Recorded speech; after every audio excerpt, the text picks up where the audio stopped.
Hey everybody, Brian with Canatone, and this is a little bit of an educational video for you guys who are looking for a vintage tube screamer on the market. So I'll see a lot of tube screamers out there advertised as vintage, but they're not. So here's a couple tips to help you determine if your tube screamer you're looking at buying is vintage or is a new one. This one is a new one that has been true bypassed. So here is a vintage 1983 tube screamer. The difference in the color of the cases is a big sign. You're going to see a little bit more of a neon color on the old ones and a little more dull green on the new ones. The second thing you're going to look at is the label. Okay, the label is probably one of the most important things to look at. The old one, they're both silver labels, so you see advertised made in Japan, silver label, and people think that's vintage. Not necessarily. The new ones are still made in Japan, but they say Ibanez up in the corner. They have the N427, the trash can with the X through it, and the CE up there, all that stuff. It's a very busy label. The old one doesn't have none of that, because back in the 80s, we didn't have all this stuff.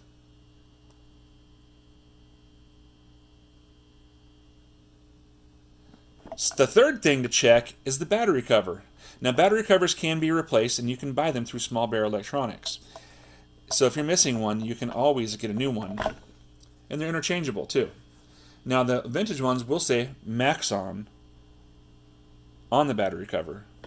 The new ones will say Ibanez on them.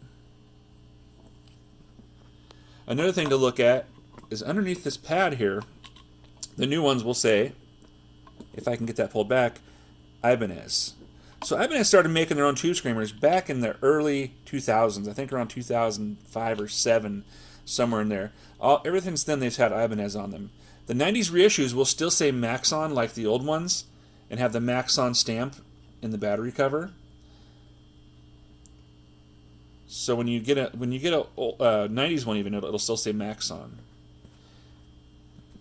But a lot of the 90s ones will have a CE over here in the corner. Be very careful when you're buying a used tube screamer. Now the fourth thing to look at, you have to take them apart.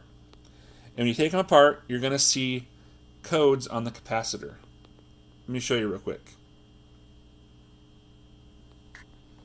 Okay, now that we pulled that apart, when you look inside of the boards look almost the same on the new ones. The old ones are brown, the new ones are yellow colored.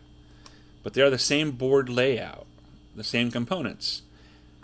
Now, one thing you're going to see, though, is the old ones have codes on the capacitors. This one says H8304. I've confirmed all the capacitors in this pedal say the same thing, H8304, which means 1983 in the 4th week. This also has the original JRC 4558D. Now, all 80s ones don't have that chip. There are a couple other chips they put in these back in the 80s. This is advertised by most pedal modders as the original chip. And that's the case in most situations, but there are some models out there that do not have this chip. If you go to the Steve Ray Vaughan Museum that's online, you can see pictures of his tube screamer. They talk about the chip that's inside of his. It's not a JRC 4558D. That's just been hyped to you over the years that that's the best chip for a tube screamer. And it does sound good. It does give you that tube screamer sound that we're very used to. So I can't complain. I put those in my modded pedals.